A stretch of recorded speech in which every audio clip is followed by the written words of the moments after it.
Laundry on cruise ships. So we didn't realise, but it's a big issue. Everyone talks about laundry, everyone does laundry in the room, and everyone hangs it up everywhere. So this is Holland America that we're on at the moment, Nordam.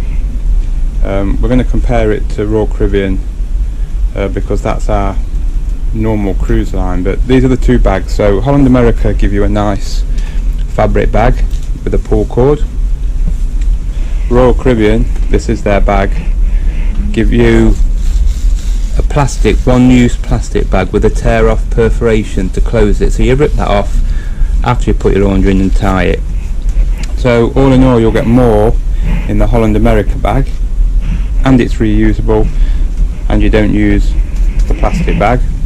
Holland America price, as you can probably see as I zoom in, laundry by the bag $20. So the Royal Caribbean one is $25, and they're both US. So Royal Caribbean is more expensive.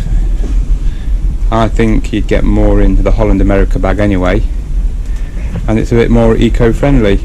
So there's other options for the laundry, but as far as the wash and fold as Royal Caribbean know it, or laundry bag as Holland America know it, at the moment we think the Holland America appears to be the better deal.